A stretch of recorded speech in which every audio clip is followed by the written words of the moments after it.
The rain came down like God's own judgment that October night in Millbrook County, Nebraska.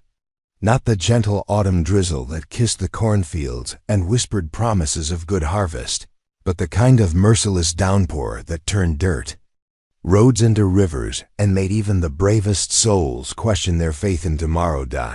Before we jump back in, tell us where you're tuning in from. And if this story touches you, make sure you're subscribed, because tomorrow I've saved something extra special for you.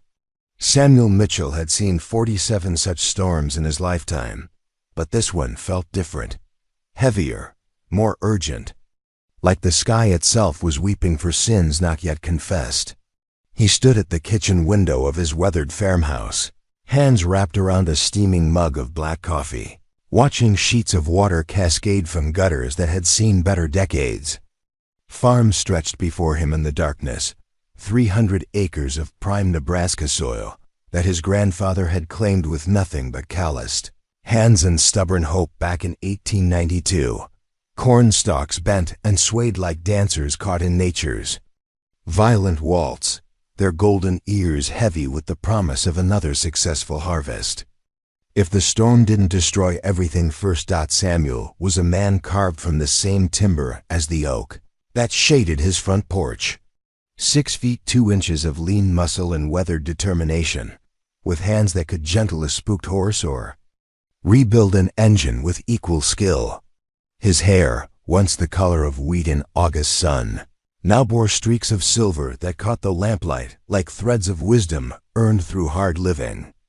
Deep lines bracketed eyes the color of winter sky, not from age, though he'd earned every one of his 47 years, but from squinting across endless fields and searching horizons for signs of weather, trouble, or hope.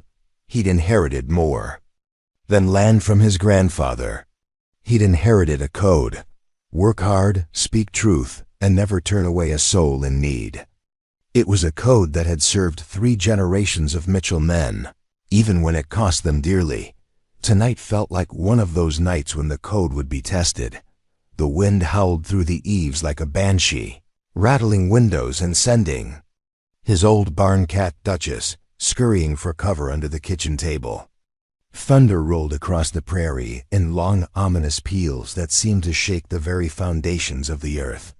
Lightning split the sky in jagged white scars, illuminating the landscape in brief, ghostly snapshots.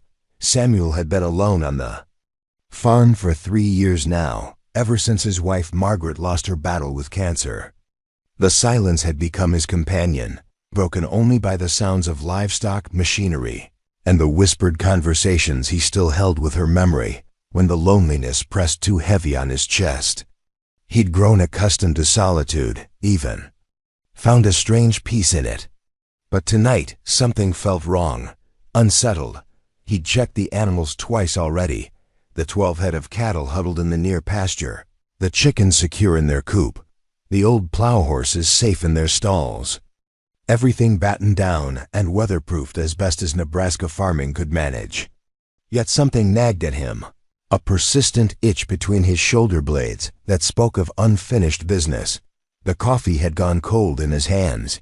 He set the mug aside and pulled on his worn leather jacket, the one Margaret had given him for their 50th anniversary. It still smelled faintly of her lavender perfume if he buried his nose deep enough in the collar. Some nights, when missing her felt like drowning, that scent was the only thing that kept him anchored to the world of the living. He grabbed his heavy-duty flashlight from the kitchen drawer and stepped out onto the covered porch. The storm hit him like a physical force, wind whipping his jacket and driving rain horizontally across the yard. The security light mounted above the barn flickered uncertainly, casting dancing shadows that played tricks on tired eyes. Something wasn't right about the barn. Samuel had lived on this land long enough to know every sound, every shadow, every way the wind caught the buildings. The barn door, which he'd secured himself not 2 hours ago, hung slightly ajar. Not much, maybe 6 inches, but enough to let rain slant inside and soak the hay stored there. Enough to let in whatever wild thing might be seeking shelter from the storm, or Whoever. His boots squelched through mud that grabbed at his solace like quicksand as he made his way across the yard. The flashlight beam cut through the darkness, illuminating sheets of rain and nothing more. But as he drew closer to the barn, he heard something that made his blood turn to ice water in his veins. Crying. Not the mewling of a distressed animal or the whistle of wind through loose boards. Human crying. Soft, muffled, the kind of weeping that came from souls too broken to make much noise, but too hurt to stop the tears. Samuel's hand found the barn door handle, slick with rain and cold as January morning. He paused, listening. The crying continued. Multiple voices, he realized now, children's voices. And underneath it all, the low, soothing murmur of a woman trying to comfort them despite what sounded like her own pain. He eased the door open wider, flashlight raised but pointed downward, to avoid blinding whoever waited inside. The beam revealed hay bales stacked against the far wall, farm equipment draped in canvas tarps, and there, huddled in the corner like frightened animals, 6 figures that made his heart stop completely. A woman, maybe 30 years old, sat with her back against a support beam. Her face was a map of fresh bruises, purple and black marks that spoke of recent and brutal violence. Her left eye was swollen nearly shut, her lips split and crusted with dried blood.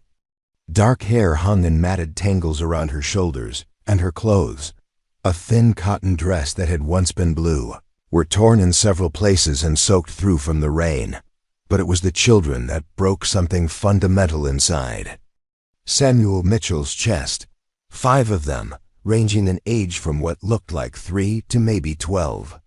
They were pressed against the woman like chicks seeking warmth from a hen, their clothes dirty and threadbare, their faces gaunt with the hollow-eyed look of children who'd known too much hunger and too little kindness. The oldest, a boy with sandy hair and fierce protective eyes, had positioned himself between the woman and the barn door. His thin arms were spread wide, as if his small body could shield them all from whatever new horror might come through that opening. The youngest, a little girl with curls the color of corn silk, clutched a stuffed rabbit that had seen better years. Its fur was matted and gray, one ear hanging by threads, but she held it like it contained all the magic left in the world. Tears tracked clean lines down her dirty cheeks as she looked up at Samuel with eyes too old for her face. Moment that stretched like eternity, nobody moved. The woman's good eye fixed on Samuel with a mixture of terror and desperate hope that cut him deeper than any physical blow could have. Her arm tightened protectively around the children, and Samuel could see her calculating, fight or flight. Trust or run, live or die. Please, she whispered, and her voice was like paper rustling in wind. Please don't hurt them. They're just babies. They haven't done anything wrong. Samuel slowly lowered the flashlight, angling the beam toward the ground so it wouldn't blind them but would still provide enough light to see. He raised his other hand, palm open, the universal gesture of peace. "Ma'am," he said, his voice gentle as morning mist, "I'm not going to hurt anybody. This is my barn, my land, and you're safe here." The woman's breath came in sharp, panicked gasps. She tried to push herself further back against the beam, as if she could disappear into the wood itself. "We didn't steal anything," she said quickly. "We were just trying to get out of the rain. We'll leave." "We'll go right now, in this storm?" Samuel shook his head. "Nobody's going anywhere tonight, not in weather like this." He studied the group more carefully in the dim light. The children were clearly not all hers. Too much variation in features, in age spacing. Foster kids, maybe. Or something worse. The oldest boy had the same protective stance Samuel had seen in young soldiers, that hyper-vigilant readiness that came from expecting attack at any moment. The middle children, 2 boys and a girl who looked like twins, clung to each other with the desperate intimacy of siblings who'd learned they could only count on each other. And the little one with the rabbit. She couldn't be more than 3 years old. What kind of world put babies out in storms like this? What's your name? Samuel asked the woman, keeping his voice low and non-threatening. She hesitated, clearly, debating whether to lie. Sarah, she finally whispered. Sarah Chun. Sarah Chun, Samuel repeated, tasting the name. I'm Samuel Mitchell. This is my farm. And those babies you're protecting, they yours? Sarah's good eye darted to the children, then back to him. Some, not all. It's complicated. Most important things are. Samuel took a careful step closer, moving slow as honey. Sarah, when's the last time you all had something hot to eat? The question seemed to surprise her. She blinked, confusion replacing some of the terror in her expression. I what? Food, Samuel clarified. Real food. Hot soup, fresh bread, milk for the little ones. The youngest child, the one with the rabbit, made a small sound at the mention of milk. Her thin body trembled with more than just cold, and Samuel could see the outline of her ribs through her damp dress. We don't have money, Sarah said quickly. We can't pay you. Did I ask for money? The simple question hung in the air between them. Outside, thunder rolled across the prairie like the voice of God making pronouncements about the nature of mercy and judgment. Rain drummed against the barn roof in a rhythm that sounded almost like a heartbeat. Samuel made a decision that would change 7 lives forever. Sarah Chun, he said, you and these children are coming into my house. You're going to get warm and dry and fed. And tomorrow, when the storm passes and the world looks different in daylight, we'll figure out what comes next. We can't, Sarah protested, but her voice lacked conviction. We can't impose. We're strangers. You don't know us. You don't know what we've done or where we've been or what kind of trouble might be following us. Samuel looked at her for a long moment, seeing past the bruises and the fear to the fierce love that had driven her to shield 5 children with her own broken body. He saw the kind of courage that didn't announce itself with fanfare, but simply endured, step by brutal step, because stopping meant letting innocents suffer. I know enough, he said finally. I know you're hurt, and they're hungry, and it's colder than a grave digger's shovel out here. Everything else can wait until morning.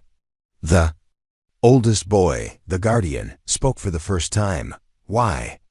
His voice cracked on the word, caught between childhood and something harder. Why would you help us?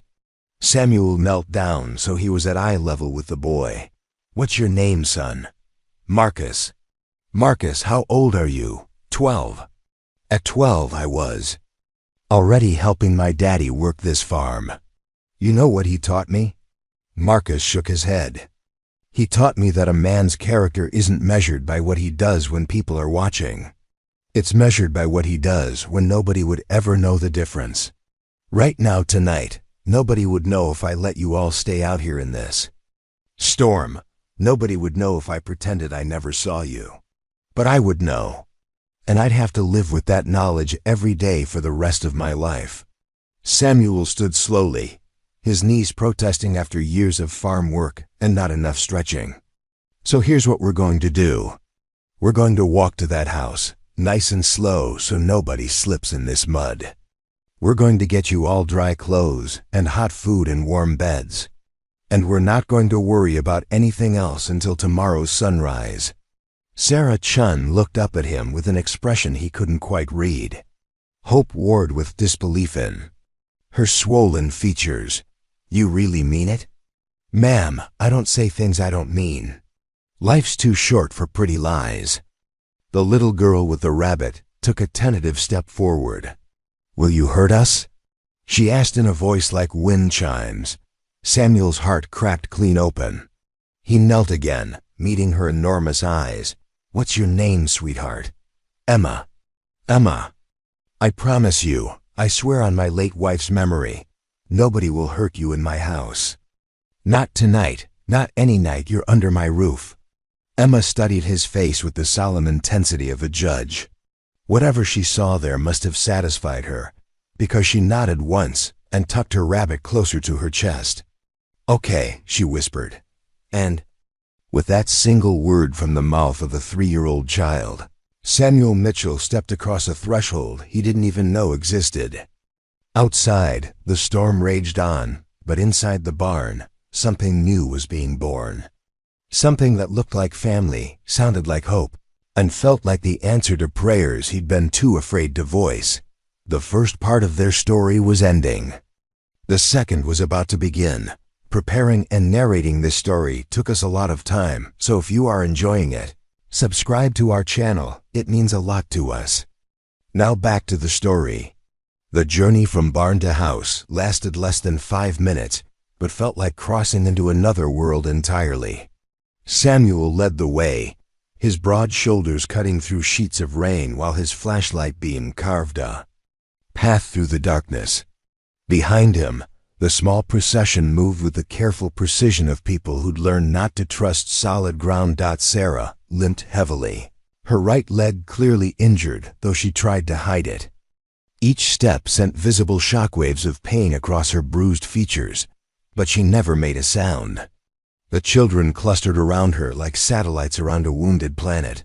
Marcus on one side, ready to catch her if she fell, the twins flanking. The younger ones, and little Emma bringing up the rear, her rabbit clutched so tightly against her chest that Samuel worried she might suffocate the poor thing. The farmhouse rose before them through the storm, like a lighthouse promising safe harbor. Built in 1895 by Samuel's grandfather, it was solid Nebraska construction, 2 stories of weathered clapboard siding painted white, with a wraparound porch that had witnessed 3 generations of Mitchell family gatherings. Yellow light glowed, warm and steady through curtained windows, and smoke curled from the chimney in defiance of the wind's attempts to scatter it. Samuel pushed open the front door and was immediately hit by the contrast. Where outside was chaos and cold, inside was warmth and order. The entryway opened into a living room that Margaret had decorated with careful attention to comfort rather than fashion. A stone fireplace dominated one wall, crackling logs throwing. Dancing shadows across overstuffed furniture covered in quilts his grandmother had sewn by hand. The air smelled of wood smoke, coffee, and something indefinably homey that spoke of lives well lived within these walls. But it was the sudden silence that struck Samuel most forcefully. No rain drumming overhead, no wind howling through eaves. Just the gentle tick of the mantel clock and the soft hiss of settling logs. The children stopped just inside the doorway, dripping and shivering, their eyes wide as they took in their surroundings. "Jesus, Mary, and Joseph," Sarah breathed, and Samuel caught the faint trace of an Irish accent that became more pronounced under stress. "It's beautiful." Samuel looked around his living room, trying to see it through their eyes. To him, it was just home, comfortable but unremarkable. But to people who'd been sleeping in barns and running from God knew what, it probably looked like paradise. "First things first," he said, hanging his jacket on the coat tree by the door. "We need to get you all out of those wet clothes before somebody catches pneumonia." Sarah's good eye widened in alarm. "We don't have any other clothes. This is all we've got."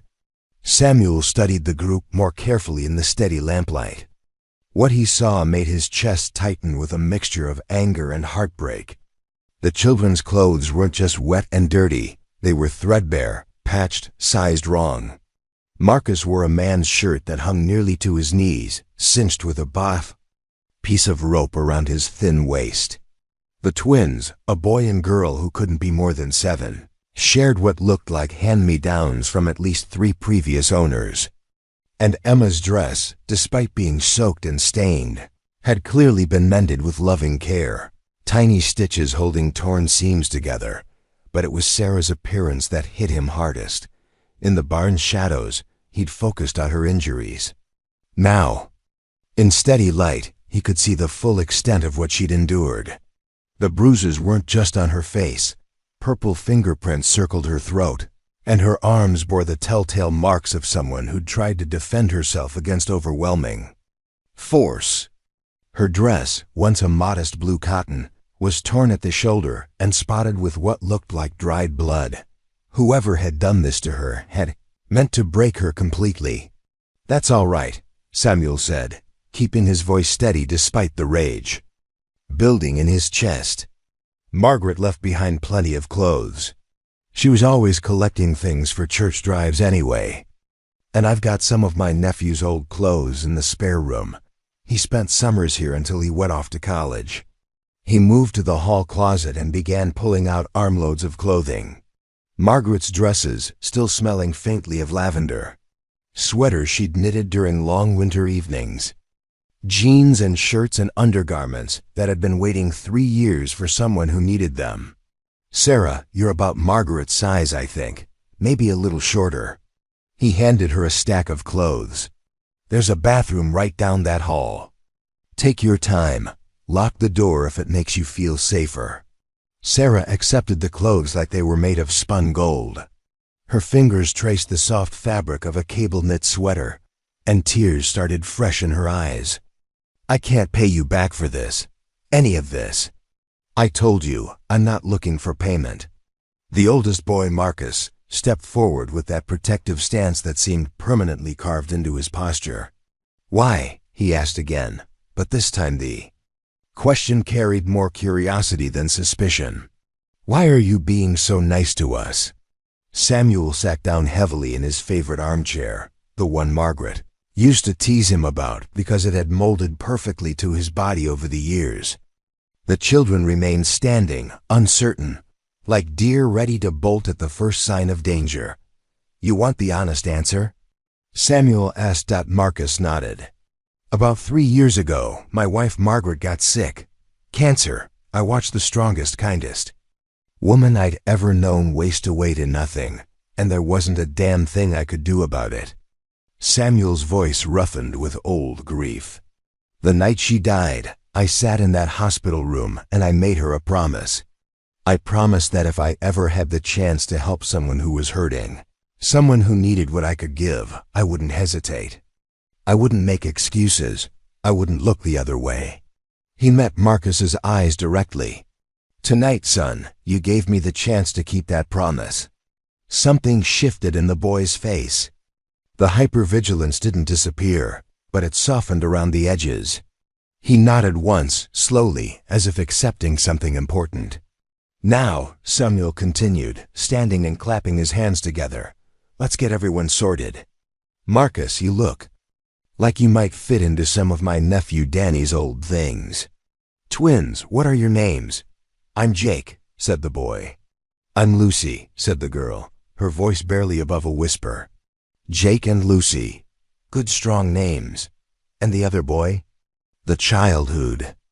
Then Silent so far looked up with solemn dark eyes. He appeared to be about 5, with black hair that fell across his forehead and olive skin that suggested Mediterranean heritage. "This is Antonio," Sarah said softly. "Tony. He doesn't talk much. Not since." She didn't finish the sentence, but Samuel could fill in the blanks. Whatever had happened to these children had left marks deeper than bruises.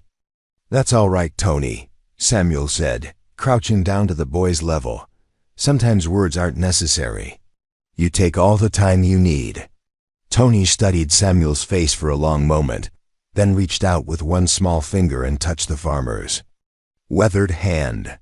It was the briefest contact, light as a butterfly landing, but it carried the weight of tentative trust.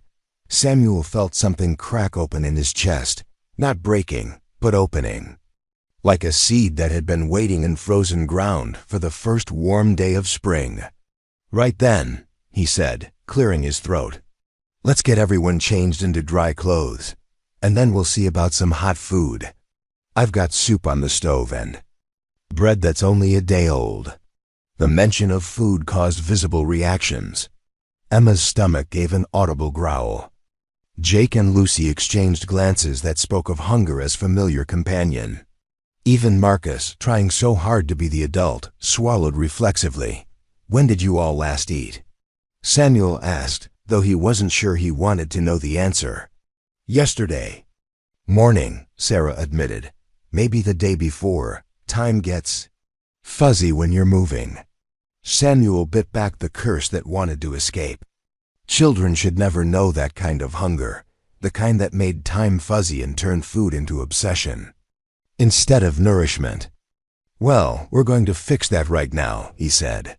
Sarah, you go get changed. I'll help the kids find clothes that fit.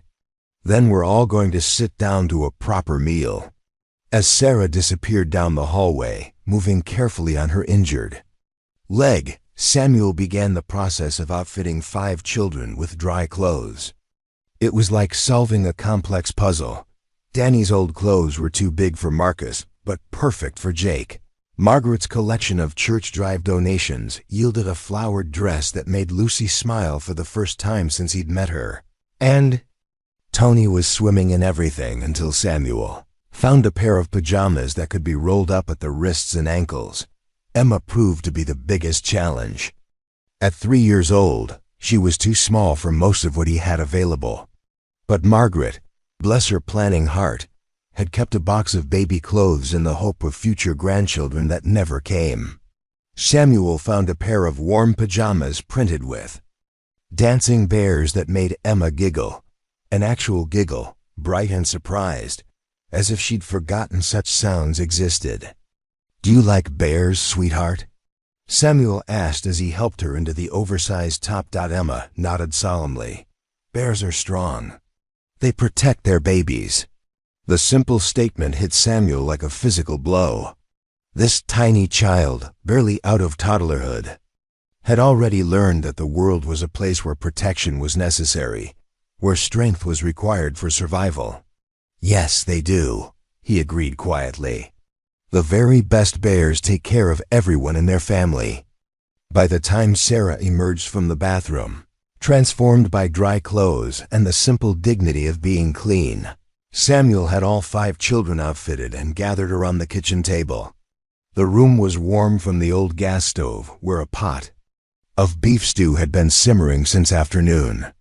The smell filled the air with promises of comfort and plenty. Sarah stopped in the doorway, staring at the scene before her. The children sat around Samuel's kitchen table like they belonged there, their faces clean, their bodies warm in clothes that actually fit. For the first time since he'd found them, they looked like children instead of refugees. I don't understand, she whispered, and Samuel could hear the tears in her voice. People don't do this. People don't just help, not without wanting something back. Samuel was ladling stew into bowls, the rich brown gravy thick with vegetables and tender meat. He paused in his work and looked at her directly. Sarah Chun, he said, I suspect you've known some terrible people. People who took instead of gave. People who hurt instead of healed. But I promise you this, not everyone in the world is broken. Some of us are just trying to do right by each other. He set a bowl in front of Emma, who stared at it like it might disappear if she blinked. Steam rose from the surface, carrying the scent of home-cooked food and careful seasoning. Can I really eat it? She asked in her tiny voice. Honey, Samuel said, settling a warm hand on her small shoulder. You can eat every bite and ask for seconds and thirds if you want them. There's plenty more where that came from. What happened next would stay with Samuel Mitchell for the rest of his days. 6 people who had been running on empty, surviving on hope and stubborn love, sat down to their first real meal in God knew how long. And in the warm light of his kitchen, surrounded by the simple abundance of beef stew and fresh bread and cold milk, something miraculous began to happen. They began to heal. The storm showed no signs of letting up as midnight approached. But inside Samuel's farmhouse, a different kind of weather was settling in. After 3 bowls of stew and half a loaf of bread between them, the children had begun to shed some of their wariness. Emma had curled up in Samuel's oversized armchair, her stuffed rabbit in her lap and her thumb finding its way to her mouth. As exhaustion finally claimed her, the twins, Jake and Lucy, sat close together on the braided rug, their backs against the sofa, while Tony had claimed the spot near the fireplace where he could watch both the flames and the room's entrances. Marcus remained alert, though Samuel noticed the boy's eyelids growing heavy as warmth and food worked their gentle magic. Only Sarah seemed unable to relax, perched on the edge of the couch like a bird ready to take flight at the first sign of danger. "How long since any of you slept in a real bed?" Samuel asked gently, settling into the chair opposite Sarah. Kept his voice low, mindful of Emma's drowsing form. Sarah's laugh was bitter as winter wind. "Beds are a luxury we haven't been able to afford for a while now." "How long is a while?" She was quiet for so long that Samuel thought she might not answer. When she finally spoke, her voice carried the weight of someone confessing sins that weren't hers to bear. 3 months, maybe 4. Time gets strange when you're always moving, always looking over your shoulder. She touched her swollen eye unconsciously. "We were staying at a shelter in Lincoln. It was ... It wasn't perfect, but it was safe. Or, I thought it was safe." Marcus stirred from his spot on the floor.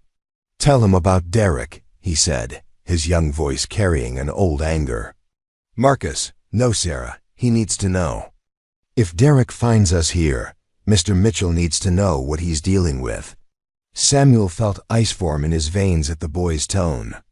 In his 12 years of life, Marcus had learned to speak about adult monsters with the matter-of-fact precision of a survivor. That kind of knowledge shouldn't exist in children's voices. Sarah's good eye met Samuel's, and he saw something there that made his hands clench into fists. Shame. The particular shame that came from trusting the wrong person and paying for it. In blood and terror. "Derek Vaughn," she said, the name falling from her lips like a curse. "He was a volunteer at the shelter. Seemed kind, seemed safe. He paid attention to the kids, brought them little gifts. Made me feel like..." She stopped, shaking her head. Like maybe there were still good men in the world. The fire crackled in the silence. Outside, rain continued its relentless assault on the windows. "What happened?" Samuel asked, though he already suspected the answer would make him want to break. "Things. He said he could get us a place. A real apartment, just temporary, until I got back on my feet. He had connections, he said. People who could help." Sarah's voice dropped to barely above a whisper. "It was all lies. The apartment belonged to him. And once we were there, once we were isolated from the shelter and the other people." She didn't need to finish. Samuel had seen enough of the world to fill in the horrific blanks.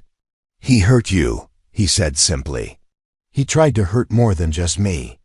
Sarah's eyes flicked to the children, her meaning crystal clear. "That's when I knew we had to run. I don't care what happens to me, but these babies, they've been through enough." Marcus stood up suddenly, his thin frame rigid with barely contained rage. He said Sarah belonged to him now, said we all did. Said if we tried to leave, he'd make sure we never made it to another shelter. He'd tell them things about Sarah, lies that would make sure no one would take us in. "And the police?" Samuel asked, though he suspected he already knew that answer too. Sarah's bitter laugh confirmed his suspicions. "Derek's got friends on the force. Made that real clear the one time I tried to call for help. His buddy showed up instead of a real cop car, had himself a good laugh about the domestic situation, and told me I'd better learn to keep my man happy." Samuel felt something dark and violent stir in his chest. He'd served 2 tours in Afghanistan, had seen the worst that humans could do to each other, but something about the calculated cruelty inflicted on this makeshift family hit him differently. Maybe because his own home had always been a sanctuary. Maybe because Margaret had taught him that love was supposed to heal, not wound. "So you ran," he said, 3 weeks ago. Middle of the night. Derek was passed out drunk, and I managed to get everyone out through a back window. Sarah's voice strengthened slightly as she recounted their escape.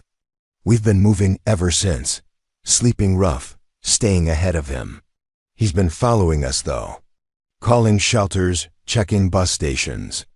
He's got resources and he's got patience. Why these kids? Samuel asked, studying the children scattered around his living room. I mean, they're not all yours, are they? Sarah's expression softened as she looked at each child in turn. Emma's mine. Her father. Well, let's just say Derek wasn't the first man who thought his fists could solve problems. I left when she was 6 months old, been on my own ever since. She gestured toward Marcus. Marcus aged out of his last foster home when he turned 12. System just cut him loose. He was sleeping in the park when I found him, living on whatever he could scavenge or steal. Smart as a whip, protective as a guard dog. Marcus straightened under the praise, though he tried to hide his pleasure. Jake and Lucy were abandoned at the shelter. Their mom dropped them off 6 months ago, said she'd be back in a week. Never came back. No relatives anyone could find. They were about to be split up, sent to different facilities. Sarah's voice cracked. They'd never been apart in their whole lives. 7 years old, and they were going to be separated because the system didn't have space for siblings. Samuel looked at the twins curled up together like puppies and felt his heart break a little more. And Tony? Sarah's expression grew even more tender as she looked at the silent boy by the fireplace. Tony's story is the hardest. His whole family was killed in a car accident 8 months ago. Parents, grandparents, older sister. He was the only survivor. And the trauma. He hasn't spoken more than a dozen words since it happened. Foster families kept passing him along because they didn't know how to deal with a kid who wouldn't talk, wouldn't engage. They thought he was developmentally disabled, but he's not. He's just broken. As if sensing he was being discussed, Tony looked up from the fire. His dark eyes found Samuel's, and for a moment, the farmer saw straight through to the bottomless grief that lived in that small chest. It was the kind of pain that aged souls beyond their years, that carved out hollow spaces where laughter used to live. So you collected them, Samuel said. It wasn't a question. I couldn't leave them. Sarah's voice was fierce now, maternal fire burning through exhaustion and pain. The system was failing them. Adults were failing them. Someone had to stand up for them. Someone had to care, even when it put you in danger. Especially then. What kind of person walks away from kids who need help just to keep themselves safe? Samuel studied this young woman who'd taken on the care of 4 damaged children while running for her own life. Battered and broken, with no resources and no support system, she'd still chosen love over safety, sacrifice over self-preservation. It was the kind of courage that didn't announce itself with fanfare, but simply endured, one impossible day at a time. Derek's still looking for you, he said. Marcus nodded grimly. He'll never stop. Sarah heard him talking to his cop friend. He said he'd hunt us to the ends of the earth before he'd let us make him look like a fool. What does he look like? Samuel asked. Sarah shuddered. Big, 6'4", maybe 6'5". Blonde hair, blue eyes. Looks like he stepped out of some recruitment poster. That's part of how he gets away with it. People see him and think upstanding citizen, not monster. Scars? Tattoos? Anything distinctive? Snake tattoo on his left forearm. And he's missing part of his pinky finger on his right hand. Industrial. Accident, he said. Samuel filed the information away. In a farming community, everyone knew everyone else's business. If this Derek character came sniffing around Millbrook County, word would spread faster than wildfire in August. The mantel clock chimed midnight, its deep tones rolling through the warm room like a benediction. Emma stirred in her sleep, making small sounds of contentment that spoke of a full belly and safety she'd almost forgotten existed. Jake and Lucy had dozed off against each other, their breathing synchronized in the way of twins who'd shared a womb and learned to share everything. Since you all need sleep, Samuel said quietly. Real sleep in real beds without one eye open watching for trouble.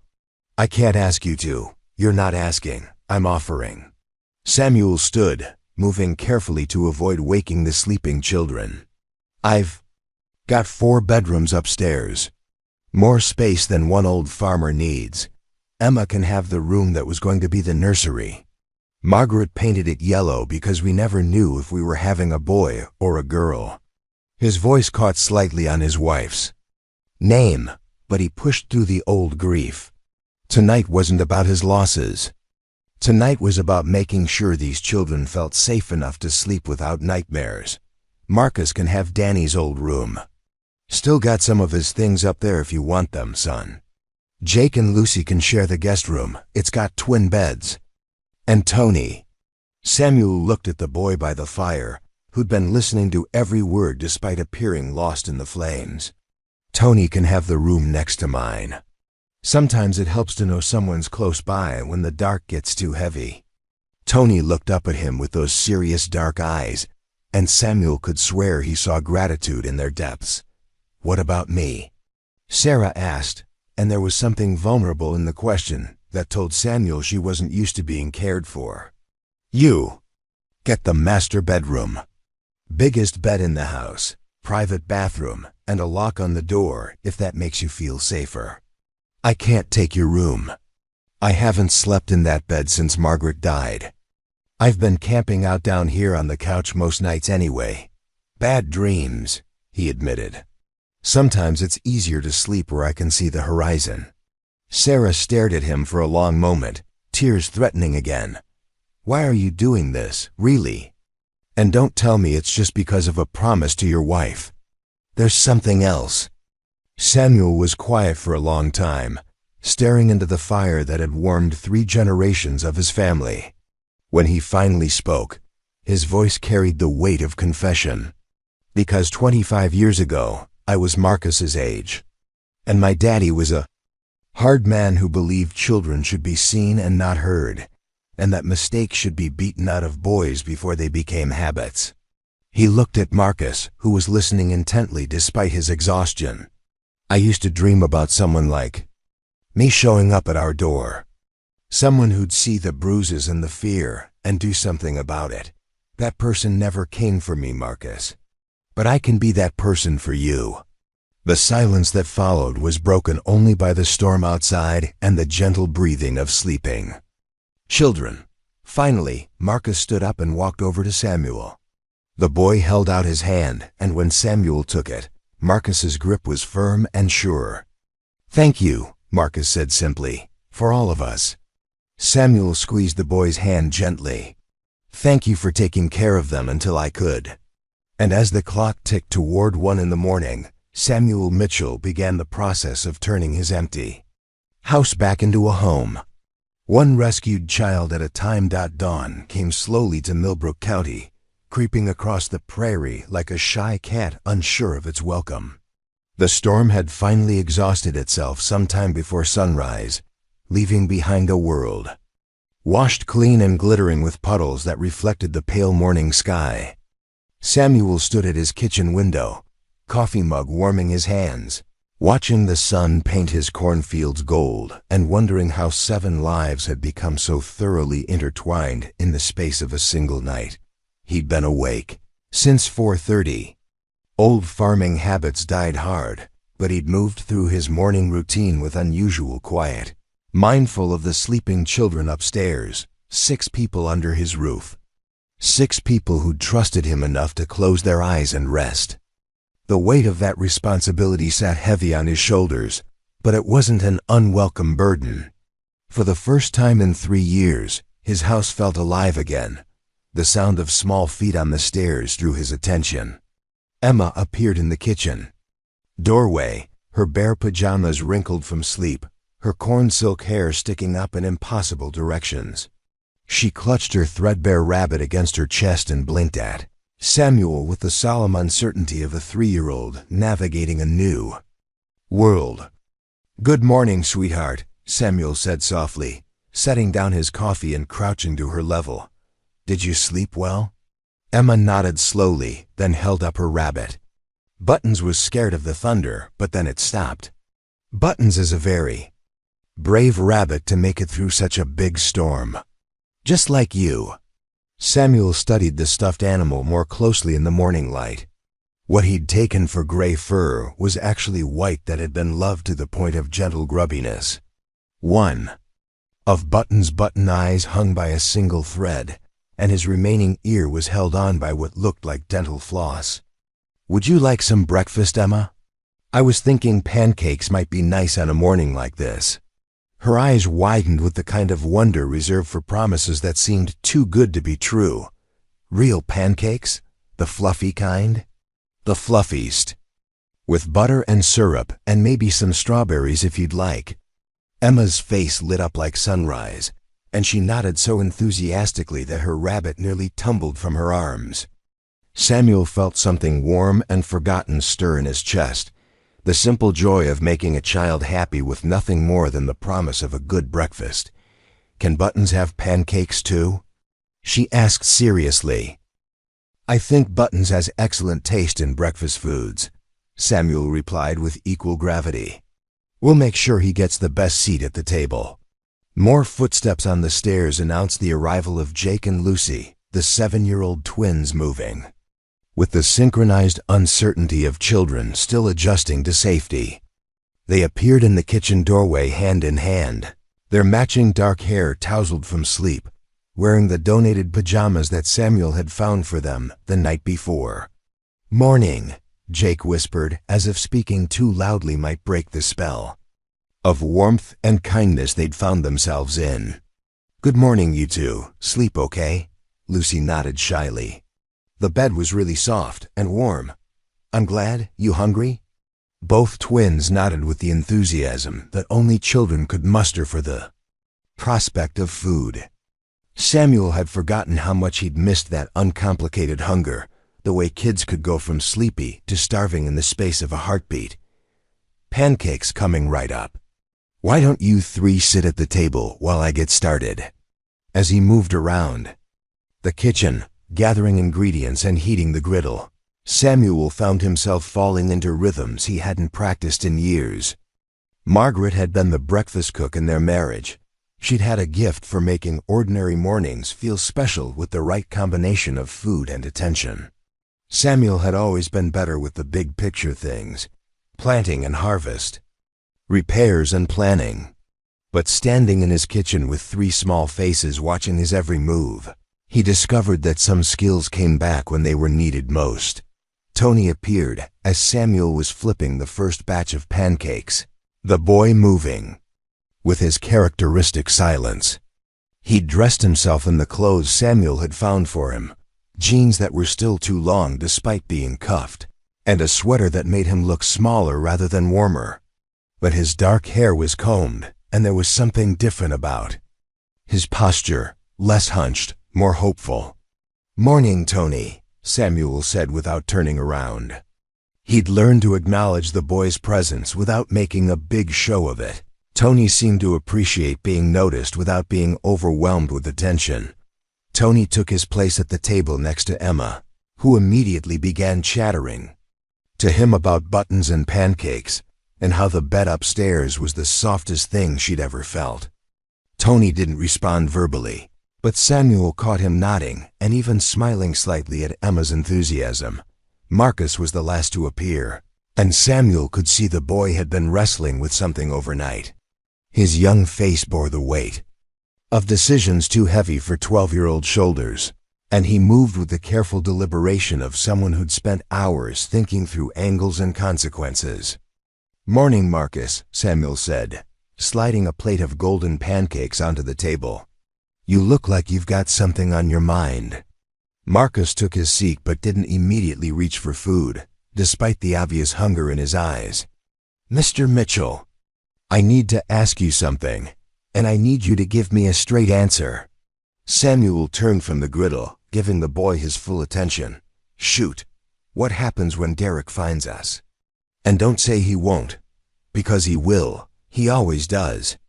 The question hung in the morning air like smoke from a fire that couldn't be extinguished. The other children stopped eating, their forks suspended halfway to their mouths as they waited for Samuel's response. Samuel had been expecting this conversation. In fact, he'd been surprised it had taken this long for someone to voice the fear.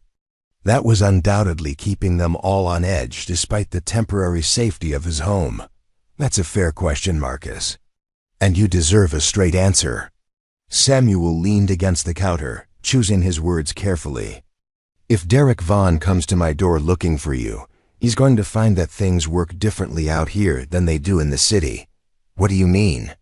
I mean that Millbrook County is a small place where people look out for each other.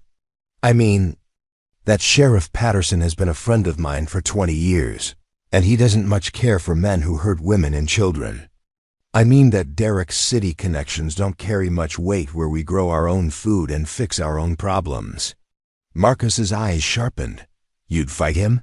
Son, I'd do whatever it takes to keep you safe. All of you. The simple certainty in Samuel's voice seemed to ease some of the tension around the table. Emma resumed eating her pancakes with the focused intensity of a child who'd learned not to waste food. Jake and Lucy exchanged one of their wordless twin communications and nodded in unison, but Marcus wasn't satisfied yet. What if he brings his cop friends? What if he has legal papers or something? Samuel had been thinking about this very scenario. Since the children had gone to bed. Then we'll deal with that too. But Marcus, here's something you need to understand about paperwork and legal authority. They're only as good as the people enforcing them. And the people in charge around here are going to want to know why a grown man is so determined to hunt down a woman and 5 children who just want to be left alone. He'll lie about us. He's good at that. Probably. But lies have a way of falling apart when people start asking the right questions. And believe me, once word gets around that someone's threatening kids under my protection, there'll be plenty of people asking questions. Sarah's voice from the kitchen doorway interrupted the conversation. You shouldn't make promises you can't keep. Samuel turned to see her standing there, and his breath caught. In the morning light, wearing one of Margaret's simple dresses and with her hair cleaned and braided, Sarah looked like a different person entirely. The bruises were still there, purple and yellow reminders of violence, but there was something in her posture that spoke of strength returning. She'd slept, really slept, and it showed in the way she held herself. I don't make promises I can't keep, Samuel replied. And I don't abandon people who need help. Sarah studied his face for a long moment, searching for something. Whatever she found there must have satisfied her, because she nodded once and took the seat Samuel pulled out for her. Pancakes? He offered. Please, it's been a long time since someone made me breakfast. As Samuel filled her plate, he noticed the careful way she moved, favoring her injured leg and cradling her left arm close to her body. The full extent of her injuries was becoming clearer in daylight, and the anger he'd been keeping carefully controlled threatened to flare again. We should probably get you to a doctor, he said quietly. That arm might be more than just bruised. Sarah's face tightened. No doctors, too many questions, too much paperwork. Too easy for Derek to track. Sarah, no, I've dealt with worse. I'll heal. Samuel wanted to argue, but he recognized the stubborn set of her jaw. This woman had been making impossible choices and living with the consequences for months. She wasn't going to start taking chances with her safety or the children's just because she'd found temporary refuge. At least let me take a look at it. Later, he said. I've had some medical training, Army medic, before I came back to the farm. I might be able to help without involving anyone official. Sarah considered this, then nodded reluctantly. All right, but no hospitals. The conversation was interrupted by the sound of a vehicle approaching on the gravel road that led to Samuel's property. Everyone at the table froze, forks halfway to mouths, bodies tensed for flight. Marcus was on his feet instantly, moving to the window with the fluid grace of someone who'd spent months ready to run at a moment's notice. White pickup. Truck, he reported. One person inside. Looks like an older man. Samuel felt the tension leave his shoulders. That'll be Hank Rodriguez.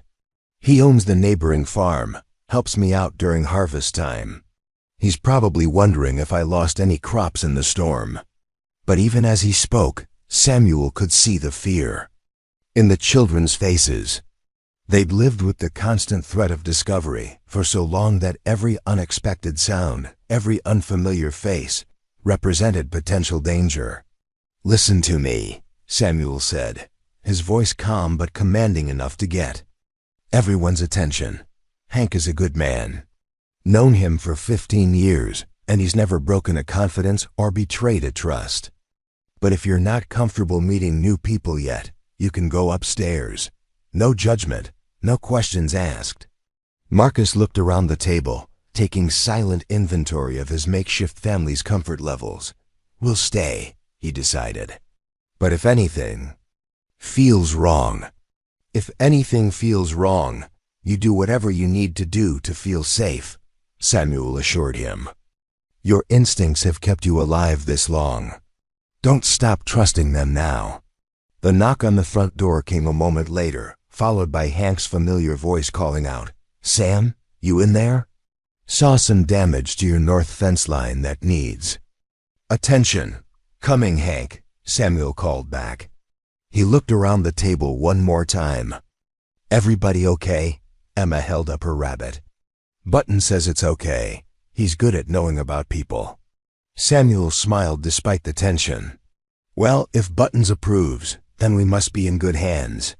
As he walked toward the front door, Samuel Mitchell found himself thinking about how quickly life could change. 24 hours ago, he'd been a solitary widower going through the motions of living. Now he was the protector of 6 people who desperately needed protection. And somehow that responsibility didn't feel like a burden. It felt like purpose. Outside, Hank Rodriguez waited on the porch, his weathered face creased with the kind of concern that came naturally to farmers who understood that neighbors helped neighbors without question or conditions. Samuel opened the door, stepping out into the crisp morning air, and prepared to take the first step in expanding his circle of protection, because keeping Sarah and the children safe wasn't going to be a job for one man. It was going to take a community. And Samuel was about to find out what his community was truly made of. Hank Rodriguez stood on Samuel's porch like a man comfortable with early morning visits and unspoken understandings. At 62, he carried himself with the easy confidence of someone who'd spent 4 decades working Nebraska soil and knew that most problems could be solved with patience, hard work, and the occasional application of common sense. His weathered hands held a thermos of coffee, and his eyes held the kind of curiosity that came naturally to neighbors who genuinely cared. "Morning, Sam," Hank said, his voice carrying the slight accent that revealed his family's Mexican heritage. "Hell of a storm last night. Lost 3 fence posts on my west pasture and a whole section of roof shingles." "Morning, Hank. Yeah, it was a rough one." Samuel stepped fully onto the porch, pulling the door mostly closed behind him. "Coffee?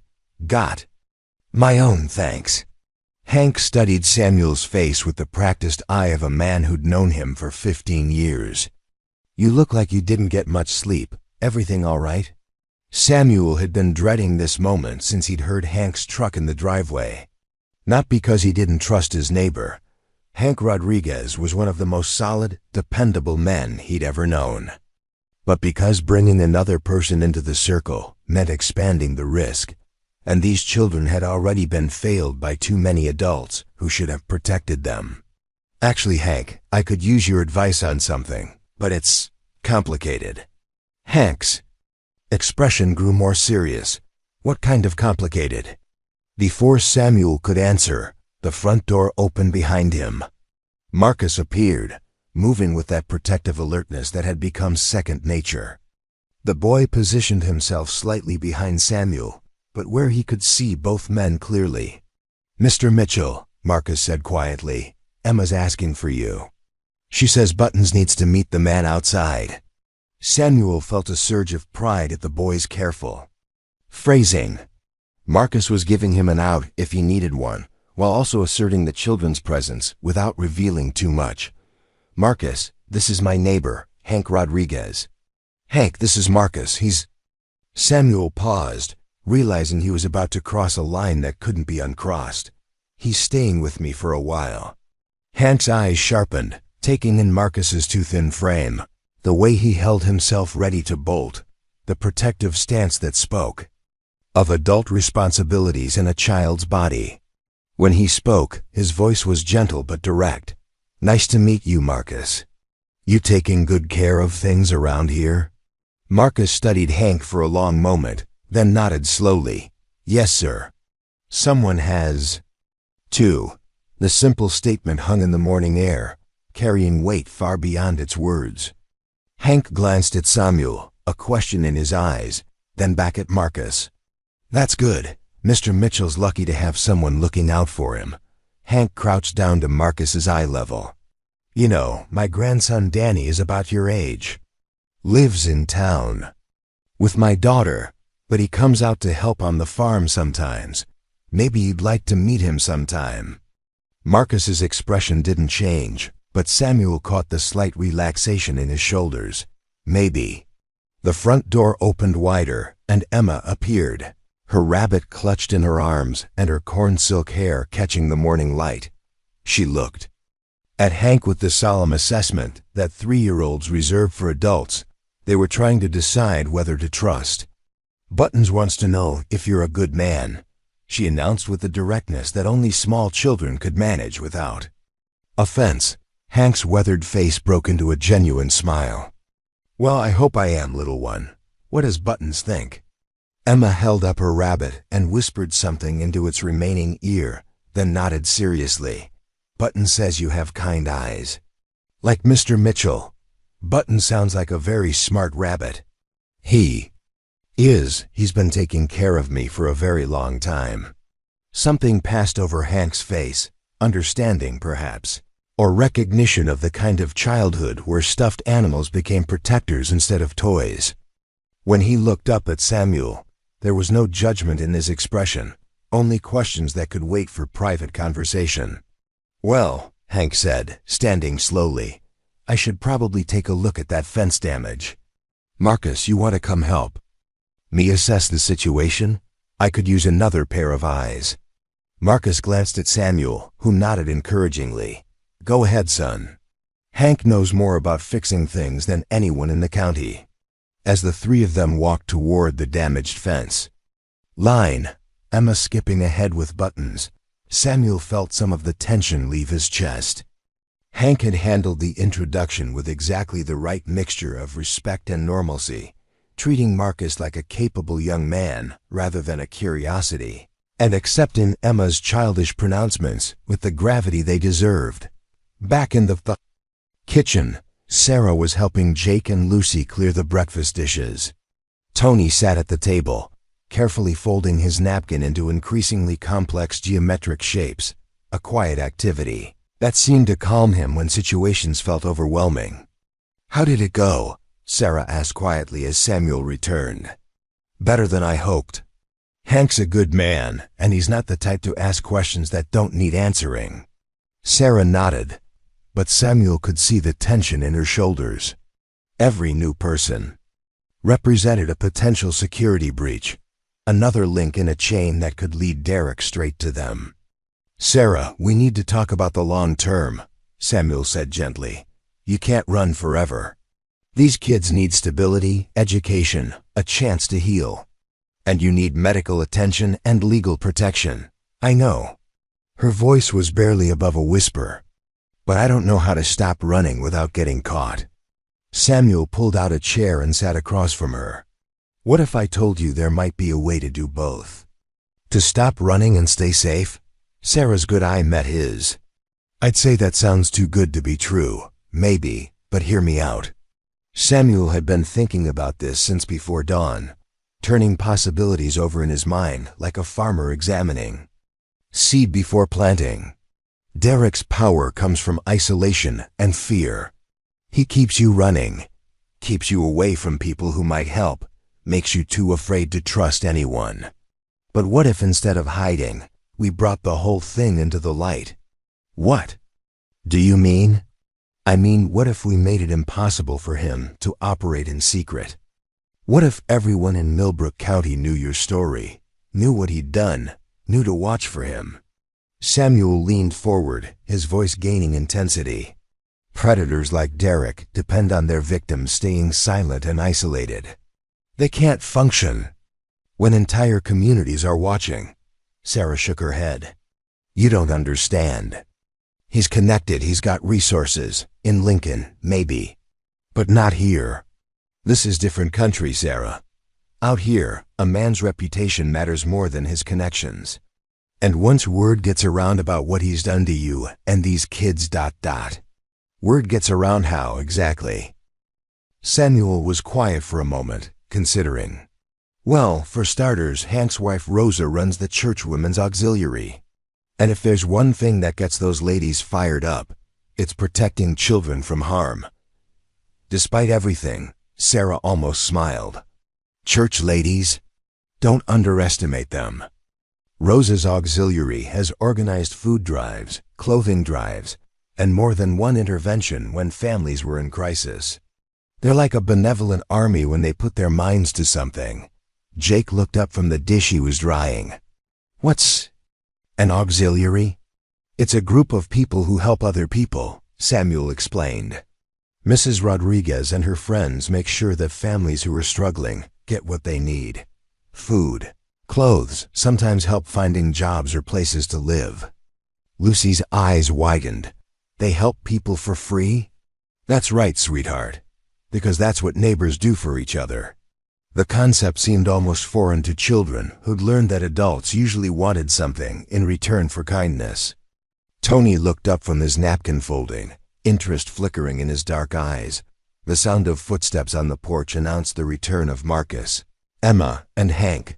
Marcus entered first, his expression more relaxed than Samuel had seen it since finding them in the barn. The fence is fixable, Marcus reported. Mr. Rodriguez says it'll take about 3 hours of work, and he could use some help if that's okay. More than okay, Samuel said. You're part of this family now, Marcus. That means you're part of the work too. The word family hung in the air, and Samuel saw its impact on every face in the room. Sarah's eyes filled with tears she tried to hide. The twins exchanged one of their wordless communications. Tony's hand stilled on his napkin. And Marcus, tough, protective Marcus, swallowed hard and nodded. I've never really been part of a family before, Marcus admitted quietly. Well, you are now, Samuel said firmly. All of you are.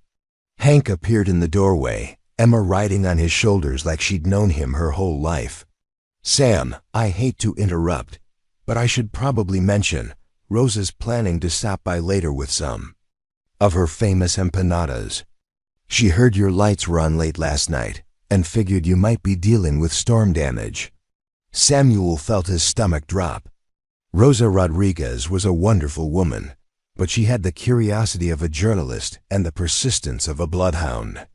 When it came to making sure her neighbors were properly cared for, when you say later ... double quotes, Samuel began. About an hour. You know Rosa, she doesn't like to let grass grow under her feet when she thinks someone needs help. Sarah went pale. Samuel, I can't. Yes, you can, Samuel said firmly. Rosa's good people, Sarah, and if we're going to do this, if we're going to make a stand instead of keep running, then we need to start somewhere. Marcus stepped forward. What do we tell her? Samuel looked around the room at 6 faces that had become precious to him in less than 24 hours. Children who'd been failed by systems and abandoned by adults who should have protected them. A young woman who'd risked everything to keep them safe. His makeshift family that had found each other in the worst of circumstances and was learning what it meant to hope again. We tell her the truth, he said finally, as much of it as we can safely share. And then we trust that good people will do good things when they know what's at stake.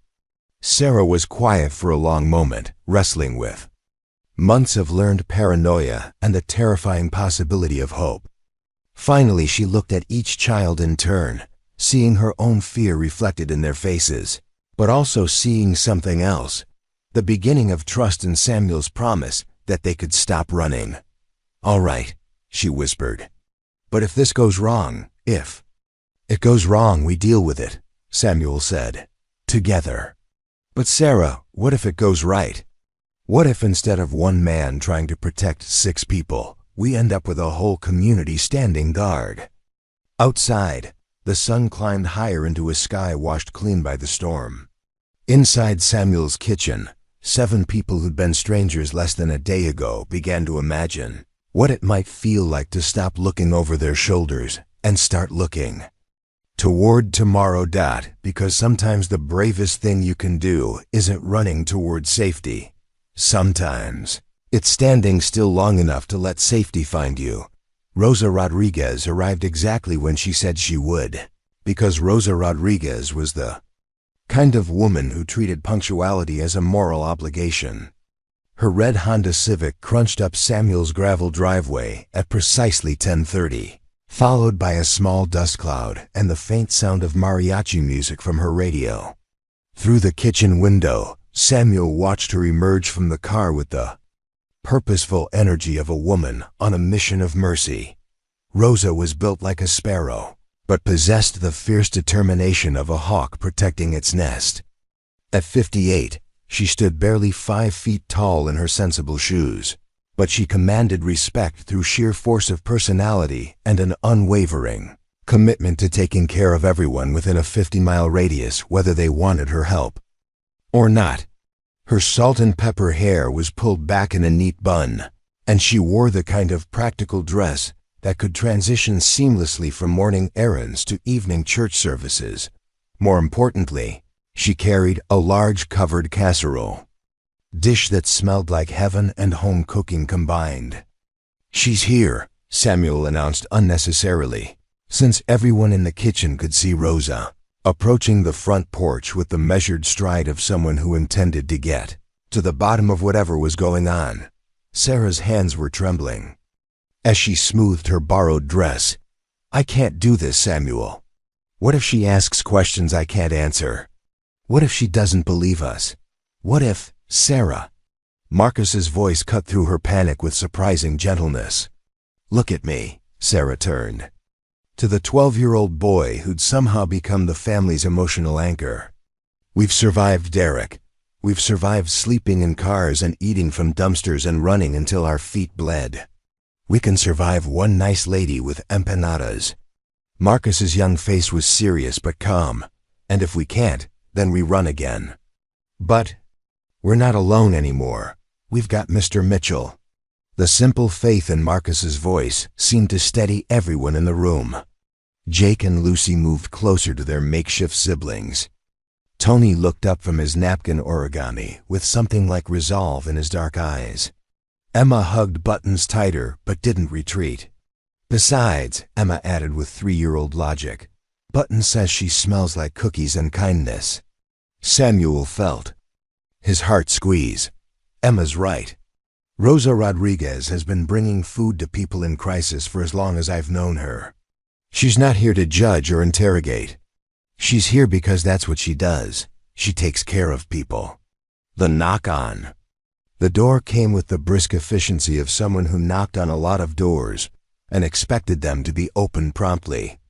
"Samuel Mitchell, I know you're in there." Rosa's voice carried through the wood with good-humored authority. "And I know you probably haven't eaten a proper meal since this storm hit."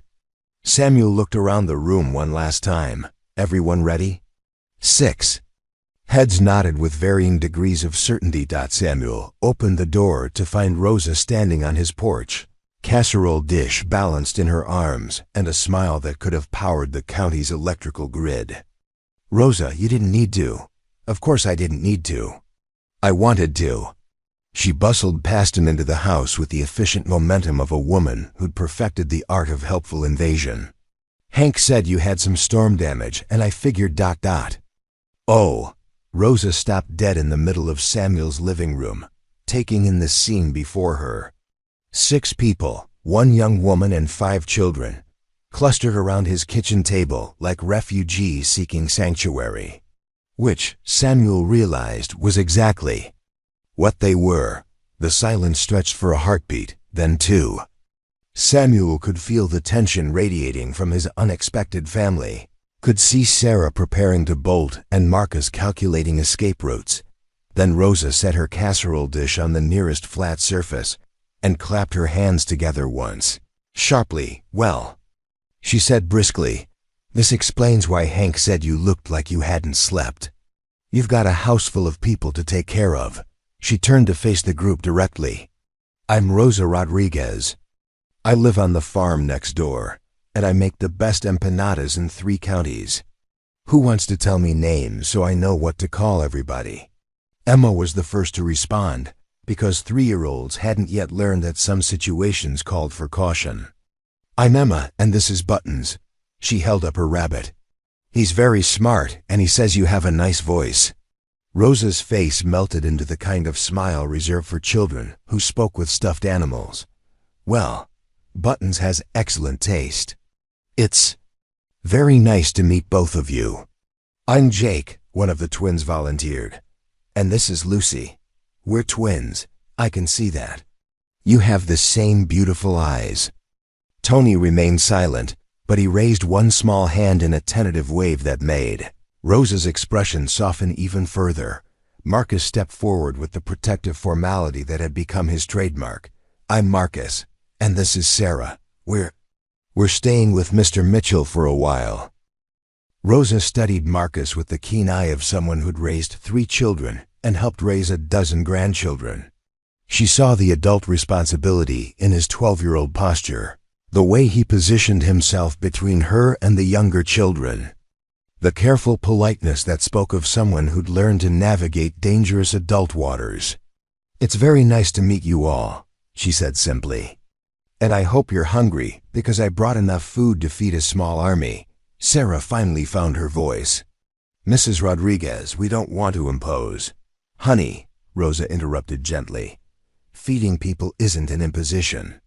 It's what neighbors do." She studied Sarah's face, taking in the fading bruises and the careful way she held herself. "Besides, it looks like you could use some proper nutrition. When's the last time you had a home-cooked meal?" Sarah's composure cracked slightly. "It's been a while." Rosa nodded as if this confirmed something she'd already suspected. "Well, we're going to fix that right now. Samuel, do you have plates?" "I brought pork empanadas, chicken empanadas, and some cheese ones for the little ones who might not like spicy food." As Rosa began efficiently unpacking what appeared to be enough food for a week, Samuel marveled at her approach. No demanding questions about why 6 strangers were living in his house, no suspicious glances or whispered concerns. Just practical kindness deployed with military precision. "Mrs. Rodriguez," Marcus said carefully, "aren't you curious about why we're here?" Rosa paused in her unpacking and looked at him directly. "Marcus, in 40 years of marriage and 30 years of running the church auxiliary, I've learned that people end up where they need to be when they need to be there. You're here, Samuel's taking care of you, and that tells me everything I need to know right now." She resumed arranging empanadas on plates. "Now, if there comes a time when you want to tell me more, I'm a good listener. And if there comes a time when you need help that goes beyond food and friendship, I know people who can provide that too.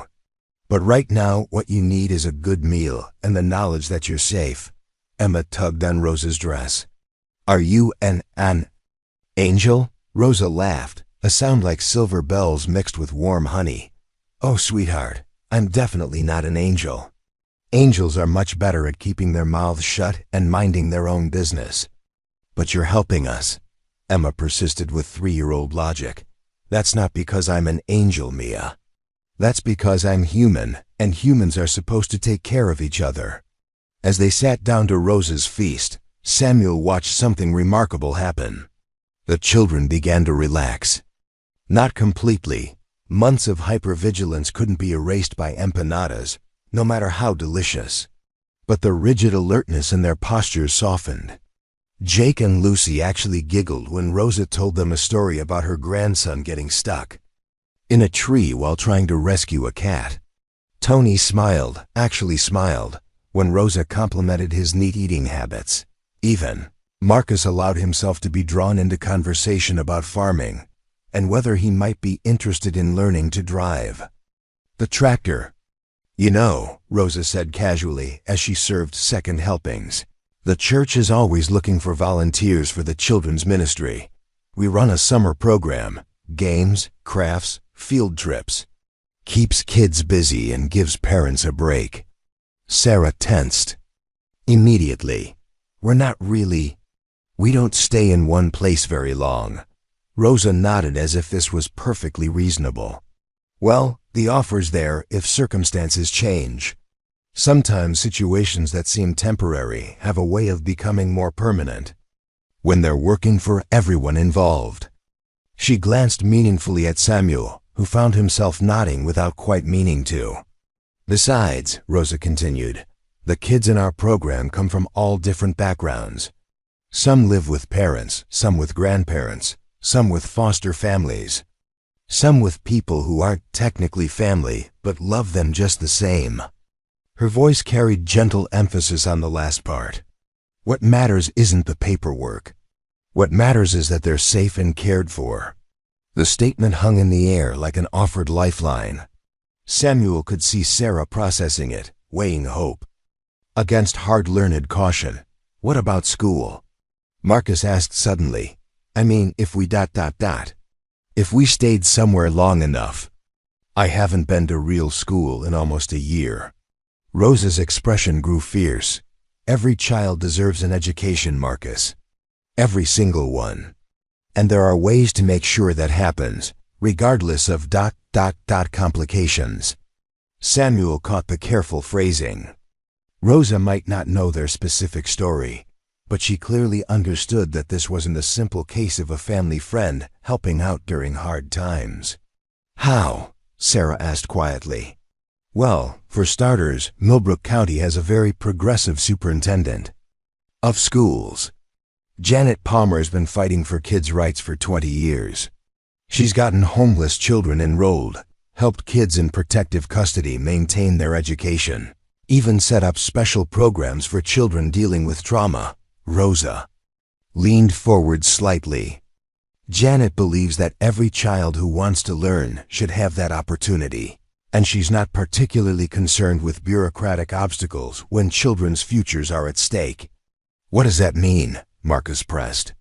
It means, Samuel said slowly, understanding dawning, that if you wanted to go to school here, there would probably be a way to make that happen.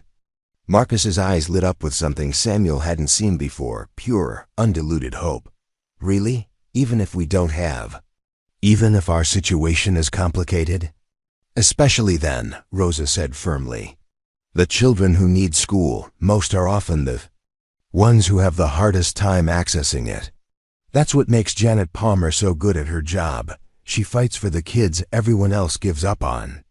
Sarah was crying now, tears streaming down her face as she tried to eat Rosa's empanadas and process the possibility that her children, because that's what they were, regardless of biology, might actually have a future that included education and stability, and all the normal things she'd thought were lost to them forever. I'm sorry, she whispered. It's been so long since anyone offered help without wanting something in return. Rosa reached across the table and covered Sarah's hand with her own. Honey, the only thing I want in return is the knowledge that you and these babies are safe and happy. That's payment enough for any decent human being. Emma looked up from her empanada, cheese smeared across her chin. Mrs. Rosa, can Buttons go to school too? I think, Rosa said with utmost seriousness, that any school worth attending would be lucky to have both you and Buttons as students. Emma beamed, and in that moment, Samuel felt something shift in the room. Not just hope, but the beginning of belief that maybe, just maybe, they could stop running long enough to build something real, something that looked like home. The call came 3 days later.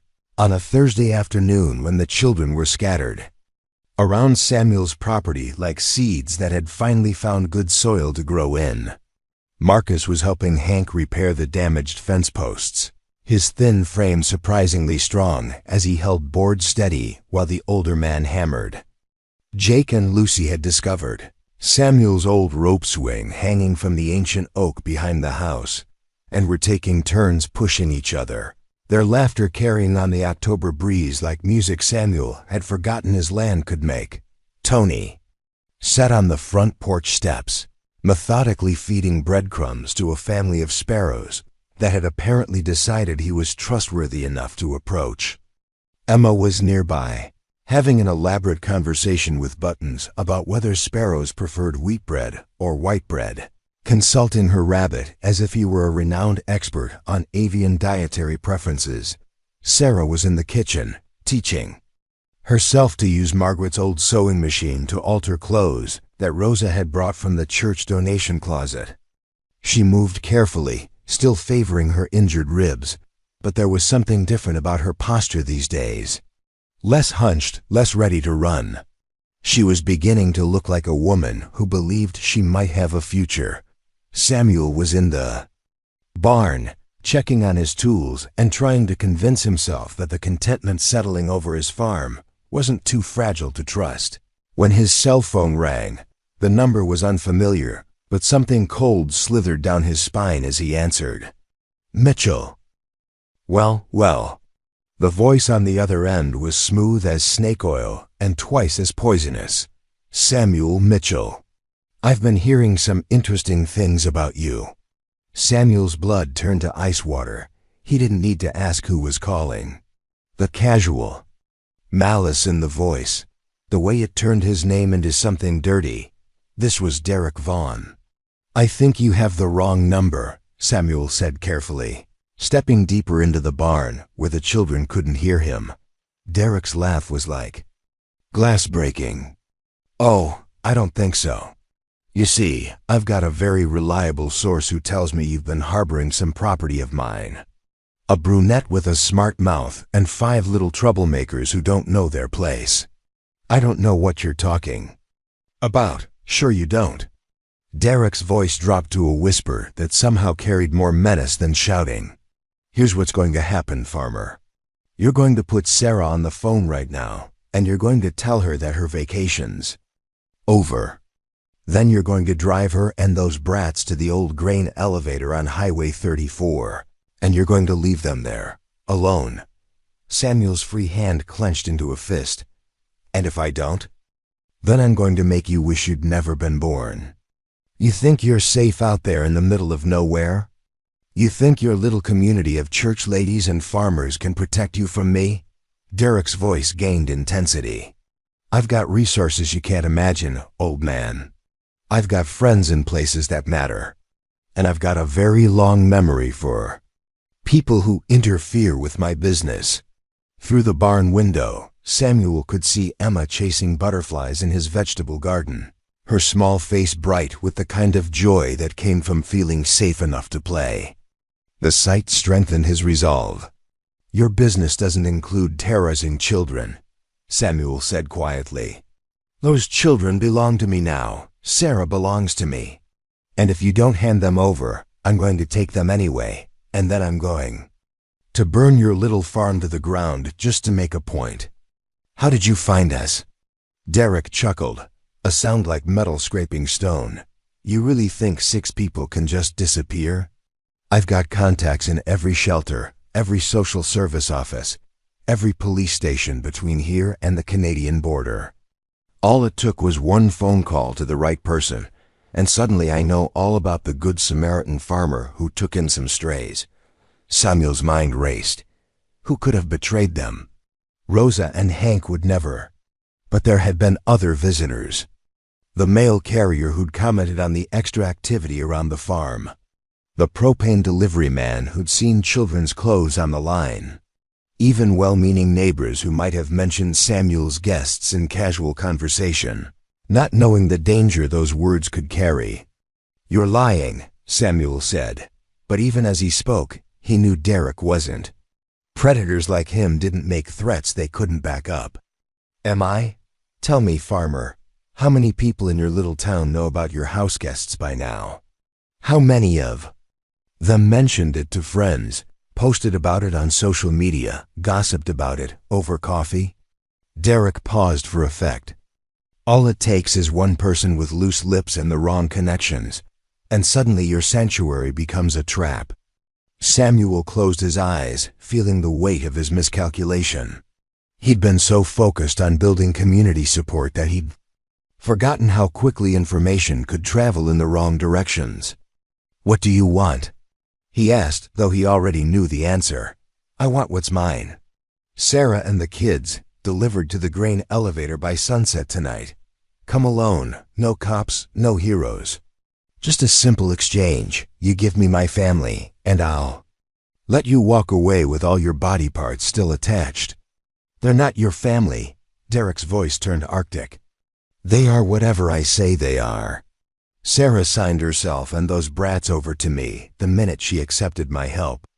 She owes me, farmer, money, time, services. And I always collect my debts. Samuel felt sick. She doesn't owe you anything. The law might disagree. You see, I've got documentation. Signed agreements, recorded conversations, even some very interesting photographs that show Sarah in compromising positions. If this goes to court, who do you think they're going to believe? The upstanding volunteer with the clean record and the police connections, or the homeless woman with the history of bad decisions? The threat hit Samuel like a physical blow.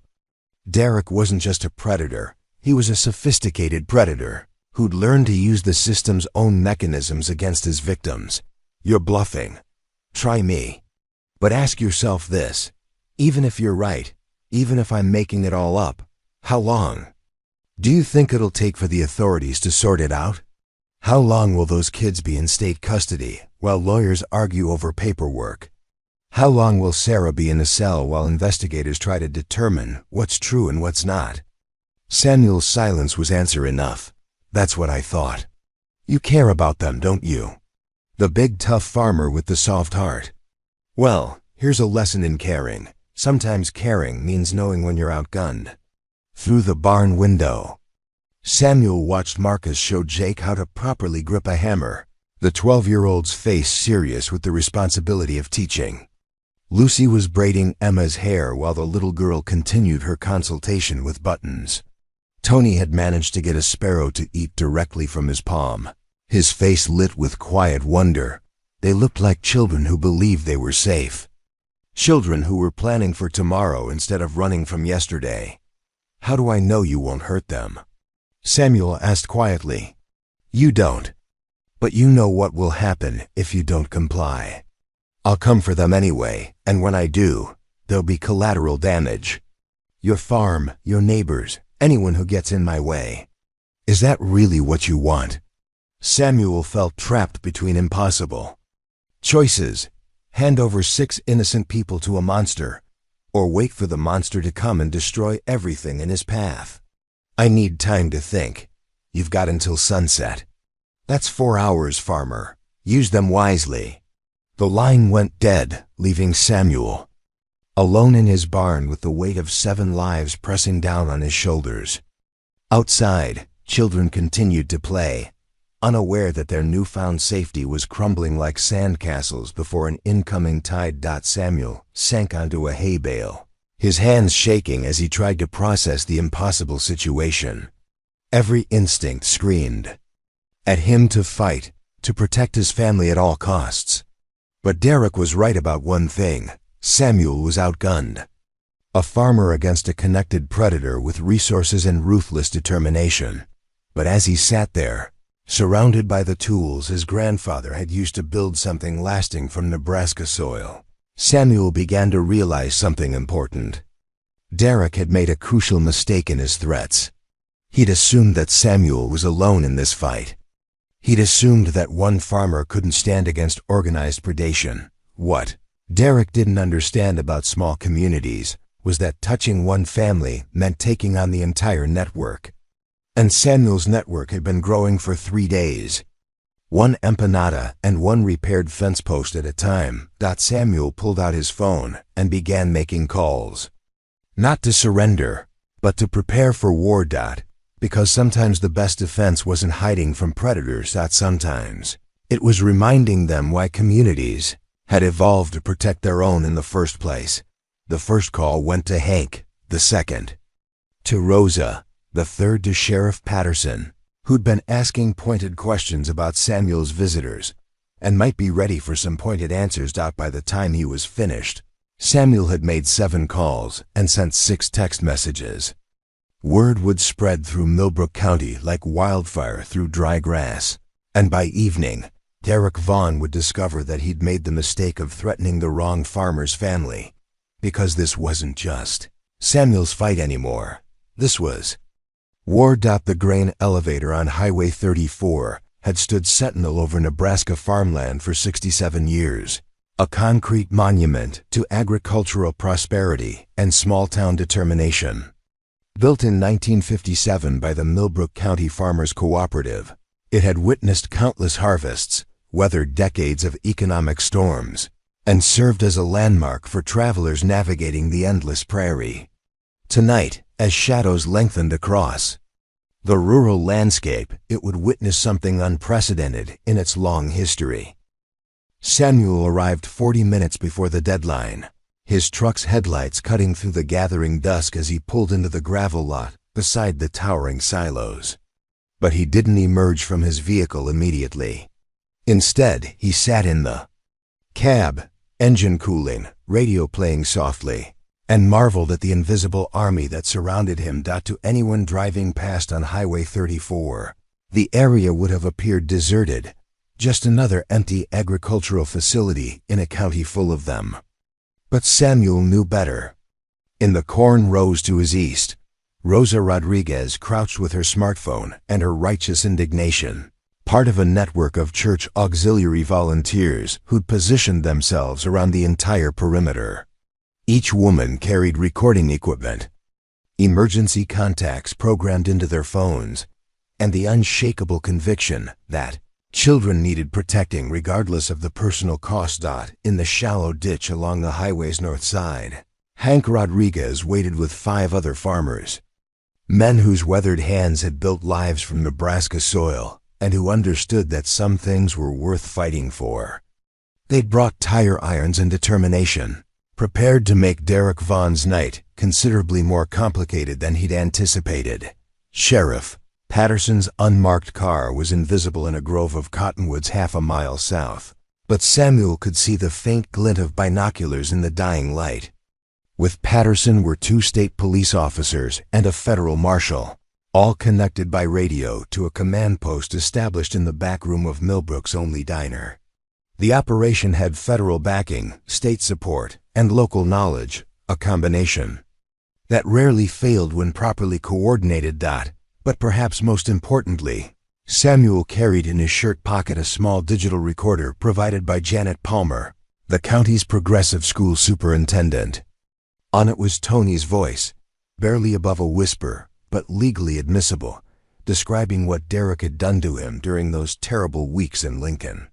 The boy had found his words when it mattered most, and those words would help ensure Derek Vaughn never had the opportunity to hurt another child. Samuel's phone buzzed with a text from Patterson. Target vehicle approaching from west. Everyone in position. Remember, let him make the first move. Through his windshield, Samuel watched a black Cadillac Escalade turn off Highway 34, its chrome gleaming despite the dust coating its body. The vehicle moved with predatory confidence, its driver clearly comfortable with intimidation and violence. But as it drew closer, Samuel noticed something that made him smile grimly. Derek was alone. The predator's arrogance had isolated him from his own support network. Whatever corrupt connections he'd maintained in Lincoln apparently hadn't been willing to make the drive into rural Nebraska for a child-stealing operation. Derek Vaughn was discovering what many urban criminals learned too late, that countryside justice operated by different rules. The Escalade parked 30 yards away, positioned for a quick escape if necessary. Derek emerged slowly, his 6'4" frame unfolding from the driver's seat like a threat made manifest. Even in the gathering darkness, Samuel could see the snake tattoo coiling around his left forearm, the missing finger on his right hand, the dead shark eyes that had terrified Sarah and 5 innocent children for months. But tonight, looking at this man who'd caused so much pain, Samuel felt no fear. Only cold, determined anger and the deep satisfaction of watching a predator walk unknowingly into his final trap. "Mitchell!" Derek's voice carried across the empty space between them, flat and commanding. "Get out of the truck, slowly."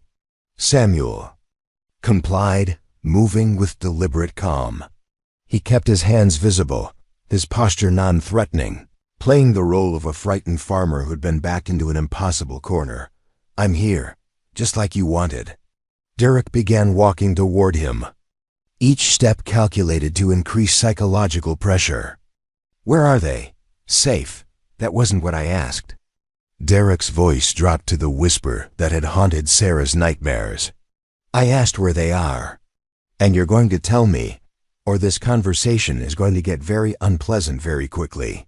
Samuel stood his ground. "They're not coming, Derek." Something dangerous flickered in Derek's expression. "Excuse me? You heard me. Sarah and the kids aren't coming. This ends here tonight, but not the way you planned." Derek laughed, a sound like breaking glass. "Old man, I don't think you understand the situation. I've got resources you can't imagine. I've got friends who owe me favors. I've got documentation that proves Sarah Chun belongs to me, along with those brats she's been dragging around." "What kind of documentation?" Derek's smile was poisonous. "Signed contracts, recorded agreements, even some very interesting photographs that show Sarah in compromising positions. If this goes to court, who do you think they're going to believe?" Samuel nodded thoughtfully. "That's interesting. Because I've got documentation too." Derek's confidence flickered slightly. "What kind of documentation?" Samuel reached slowly into his shirt pocket and withdrew the small digital recorder. "The kind that includes a 5-year-old boy describing exactly what you did to him during those weeks in Lincoln. Tony doesn't talk much. Trauma does that to children. But when he does speak, his words carry considerable legal weight." The color drained from Derek's face. "You're bluffing, am I? Tony told us about the locked room in your apartment. The one with the cameras. The one where you took children when they misbehaved." Samuel's voice remained conversationally calm. "He told us about the games you made him play, the things you made him do, the threats you made about what would happen to Emma if he didn't cooperate." Derek took an involuntary step backward. "A traumatized kid's fantasy. No court would. You'd be surprised what courts will accept when it's corroborated by physical evidence. Photographs of bruises, medical records, testimony from shelter workers who saw the children's condition when you brought them back from your apartment." Samuel held up the recorder. "But most importantly, they'll accept the voice of a child who's finally found the courage to speak the truth. Tony's been silent for 8 months, Derek. Silent because of what you did to him. But yesterday, sitting in my kitchen with people who actually care about his well-being, he found his voice again." Derek's predatory confidence was crumbling, replaced by the desperate calculation of a cornered animal. "You can't prove anything. It's the word of damaged children against an upstanding member of the community." "Is it? Because I've been doing some research into your background. Derek, turns out you're not quite as upstanding as you pretend to be." Samuel's phone buzzed. He glanced at it and smiled. "That's Sheriff Patterson. He's got some interesting news about those friends of yours on the Lincoln police force." Derek's eyes darted around the apparently empty landscape, finally recognizing that something was very wrong with this scenario. "What friends?" "The ones who've been covering for you, helping you track down runaways, looking the other way when reports got filed about your activities, Samuel's voice hardened. They started talking the moment real pressure got applied. Amazing how quickly corrupt cops abandon their criminal friends when federal investigators start asking pointed questions. The trap was closing, but Derek still had one card to play.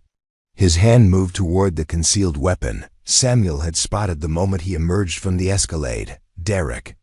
The voice came from the corn rows, calm and authoritative. Sheriff Patterson stepped into view, his service weapon drawn but not yet aimed. I wouldn't recommend reaching for that gun. Derek spun toward the new voice, his hand freezing halfway to his concealed holster. Who the hell are you? Sheriff Patterson, Millbrook County. Derek Vaughn, you're under arrest for kidnapping, child endangerment, assault, stalking, and federal violation of interstate commerce laws related to human trafficking. This is harassment. I haven't done anything wrong. Patterson approached slowly, his weapon now trained on Derek's center mass. Really? Because I've got witnesses who say otherwise. I've got recorded testimony from 5 children describing months of abuse. I've got medical evidence of injuries you inflicted. And I've got federal warrants that were issued about 4 hours ago. Derek's gaze swept the darkening landscape, finally understanding the scope of what he'd walked into. You can't prove any of this in court. Actually, we can. Rosa Rodriguez emerged from the corn, her smartphone held high, its screen glowing with active recording. Because every word you've spoken tonight has been documented by 40 different people with 40 different recording devices. More figures stepped out of concealment: farmers, church volunteers, concerned citizens who decided that protecting children was more important than staying out of other people's business. Each person carried a camera, a phone, or recording equipment. Each had positioned themselves to capture every angle of Derek's confession. You see, Derek, Patterson continued, producing handcuffs. The problem with predators like you is that you assume everyone else is as corrupt as you are. You assume that communities won't rally to protect their children. You assume that good people will look the other way when evil shows its face. Derek's composure finally shattered completely. This is entrapment. You can't do this. Actually, we can, because you came here voluntarily to commit multiple federal crimes. You threatened children, attempted to coerce their caretaker, and just confessed to creating child pornography in front of 40 witnesses. As Patterson cuffed Derek Vaughn, Samuel felt a profound sense of completion. This man who'd terrorized 6 innocent people, who'd used the system's own mechanisms against its most vulnerable members, was finally facing consequences for his actions. The interesting thing, Patterson said as he guided Derek toward his unmarked car, is how quickly your whole network collapsed once we started applying real pressure. Those corrupt cops in Lincoln? They're already in federal custody. The judge who was taking bribes to look the other way on your cases, he's been suspended pending investigation. The shelter administrators who were feeding you information about runaway families, they're facing criminal charges. Derek's face had gone ashen. This is impossible. I had protections. You had corruption. And corruption only works when good people aren't paying attention. Tonight, Derek, good people were paying very close attention indeed. As the patrol car carrying Derek Vaughn disappeared into the Nebraska night, the volunteers began emerging from their positions. 40 people who'd answered Samuel's call, who'd risked their own safety to protect children they barely knew, who'd demonstrated what community really meant when tested by genuine evil. Rosa Rodriguez was the first to reach Samuel, her weathered face bright with satisfaction. That man, she said firmly, will never hurt another child. Hank appeared at Samuel's shoulder, grinning broadly. Sam, I've lived in this county for 62 years, and I've never seen anything like that. 40 people, perfectly coordinated, taking down a predator without firing a shot or throwing a punch. That's what happens, Samuel replied, when communities decide to protect their own. The drive back to the farmhouse passed in a blur of phone calls and congratulations. By the time Samuel reached his property, word had already spread through Millbrook County's informal communication network. Derek Vaughn was in custody, his criminal network was being dismantled, and 6 people who'd been running for their lives were finally permanently safe. Samuel found his family gathered in the living room, their faces tense with worry despite his reassurances over the phone. Sarah sat on the couch with Emma curled in her lap, both of them still bearing the hyper-vigilant expression of people who'd learned not to trust promises of safety. Marcus paced by the window, his 12-year-old frame rigid with protective tension. Jake and Lucy huddled together in the oversized armchair, while Tony sat on the floor, methodically folding paper napkins into increasingly complex geometric shapes, his coping mechanism for overwhelming stress. "It's over," Samuel announced. From the doorway, "Derek's in custody. He's never going to hurt any of you again." The silence that followed was profound, as if 6 people were simultaneously holding their breath, afraid to believe that their nightmare had finally ended. Then Emma spoke, her 3-year-old voice cutting through the tension with devastating simplicity. "Really? He can't come back? Really, sweetheart? He can't come back, ever?" What happened next would stay with Samuel for the rest of his life. Emma began to cry, not the desperate, silent tears of someone trying to stay invisible, but the deep, cleansing sobs of a child finally safe enough to release months of accumulated terror. Sarah gathered her daughter closer, her own tears flowing freely as the reality of their freedom began to sink in. Marcus stopped pacing and sank into the nearest chair, his young face crumpling as the adult responsibility he'd carried for so long finally became unnecessary. Jake and Lucy reached for each other with the synchronized movement of twins who'd shared every fear and could now share relief. Even Tony looked up from his paper folding, something like wonder flickering in his dark eyes. "What happens now?" Sarah asked through her tears. Samuel sat down across from them. This family that had found each other in the darkest of circumstances and learned to hope together. "Now we live, really live, not just survive. Now we plant gardens and worry about homework and argue about bedtimes and do all the beautiful, ordinary things that families get to do when they're safe." "But legally," Marcus pressed, ever practical, "what's our status? Are we still at risk from the system?" Samuel smiled. "Funny. You should ask." Sheriff Patterson made some calls while Derek was being processed. "Turns out Judge Morrison has been following your case, and she's already signed emergency custody orders. Sarah, you have full legal guardianship of all 5 children, effective immediately." Sarah's breath caught. "All of them? Even though they're not all mine biologically?" "Family isn't about biology, Sarah. It's about choice and commitment, love. You chose these children, they chose you. And now the law recognizes what the rest of us have known all along. You're a family." Over the following days, Millbrook County experienced something remarkable. The story of Derek's capture spread through the community's informal networks, but instead of sensationalizing the drama, people focused on the collaborative response. 40 volunteers had coordinated perfectly to protect 5 children. A community had rallied around strangers and made them family. Good had triumphed over evil through practical cooperation rather than dramatic heroics. Janet Palmer, the school superintendent, arrived on Monday morning with enrollment papers for all 5 children. She'd already arranged for counseling services, remedial education programs for Marcus, who'd missed almost a year of school, and special accommodations for Tony's trauma-related learning needs. Rosa Rodriguez organized a furniture drive that filled Samuel's house with proper children's beds, desks for homework, and enough clothes to outfit a small army. The church auxiliary descended like a benevolent hurricane, transforming spare bedrooms into personalized spaces where each child could begin to build an identity beyond survival. Dr. Sarah Shun She'd reclaimed her full name with fierce pride.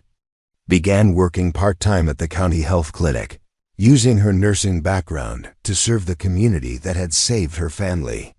Her physical injuries healed with proper medical care, but more importantly, the haunted expression that had shadowed her features for months gradually gave way to something that looked like peace. Marcus threw himself into school with the intensity of someone making up for lost time. His teachers marveled at his maturity and dedication, though they also worked carefully to help him remember how to be 12 years old instead of a miniature adult. He joined the Future Farmers of America and discovered a passion for sustainable agriculture that made Samuel's heart sing with pride. Jake and Lucy blossomed in the security of knowing they'd never be separated again. They joined the school's art program and spent hours creating elaborate pictures of farmhouses with impossibly large families, their drawings reflecting their expanding definition of what home could look like. Tony's progress was slower, but no less remarkable. With patient encouragement and professional counseling, his voice grew stronger each day. He discovered a talent for mathematics that astounded his teachers and a gentleness with animals that made him Samuel's most trusted helper. With the farm's livestock, Emma adjusted to safety with the resilience that only 3-year-olds possessed. She started preschool, made friends, and slowly began trusting that Buttons the rabbit could stay in her bedroom instead of being carried everywhere as a security blanket.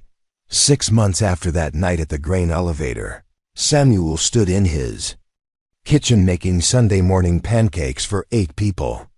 Sarah worked beside him, her movements easy and familiar as she set the table with the good china that Margaret had saved for special occasions. But Samuel now used every day because every day with this family felt special. The children were scattered around the house in various states of Sunday morning chaos. Marcus feeding chickens, Jake and Lucy building elaborate blanket forts, Tony reading a book about veterinary medicine, Emma having a serious conversation with Buttons about whether pancakes or waffles were superior breakfast foods. "Samuel," Sarah said quietly, pausing in her table setting, "there's something I need to tell you." Something in her tone made him look up from the griddle. "What's wrong?" "Nothing's wrong. It's just ... double quotes." She took a deep breath. "I love you.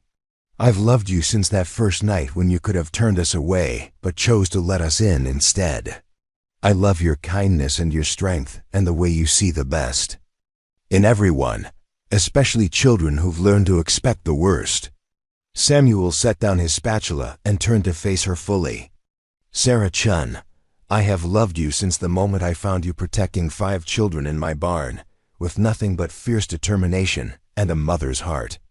I love your courage and your compassion, and the way you turned running for your life into a mission to save everyone you could." They stood there in the morning sunlight streaming through clean windows, 2 people who'd found each other in the darkest of circumstances and built something beautiful from the wreckage of their former lives. "So what do we do about it?" Sarah asked, tears making her eyes bright.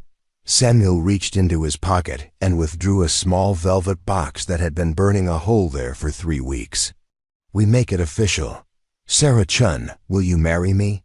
Will you let me be a father to these children who've already stolen my heart? Will you build a future with me that's as beautiful as the family we've already become?" Sarah's yes was lost in the sudden explosion of sound as 5 children who'd been eavesdropping from various strategic positions throughout the house burst into the kitchen with whoops of joy and demands to see the ring and excited chatter about wedding plans and whether Buttons would be allowed to attend the ceremony. As Samuel slipped Margaret's engagement ring onto Sarah's finger, the ring his late wife had insisted he keep, because someday you'll find someone who needs to know she's treasured. He thought about the strange paths that led people to where they needed to be. A storm had brought them together. A community had kept them safe. And love, the kind of love that chose commitment over convenience, sacrifice over safety, had made them family. Later that evening, As the house settled into the comfortable rhythms of bedtime stories and goodnight kisses and children, secure enough to sleep without nightmares, Samuel and Sarah sat on the front porch swing Margaret had loved, watching stars appear over Nebraska farmland. "Do you think she would have liked us?" Sarah asked quietly. "Margaret, I mean. Do you think she would have approved of this chaos we've brought into her house?" Samuel considered the question seriously. "I think Margaret would have taken one look at you protecting 5 children with nothing but love and determination, and she would have rolled up her sleeves to help, I think. She would have loved every loud, messy, beautiful moment of the life we're building together."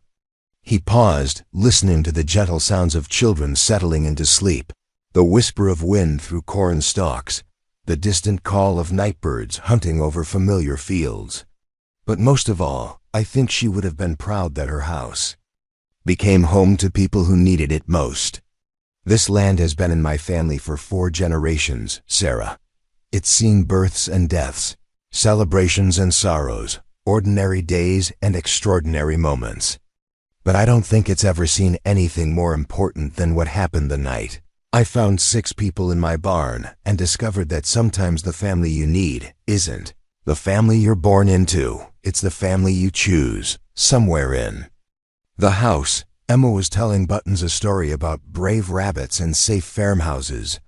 Tony was probably reading by flashlight under his covers, still catching up on all the books he'd missed during the months of running.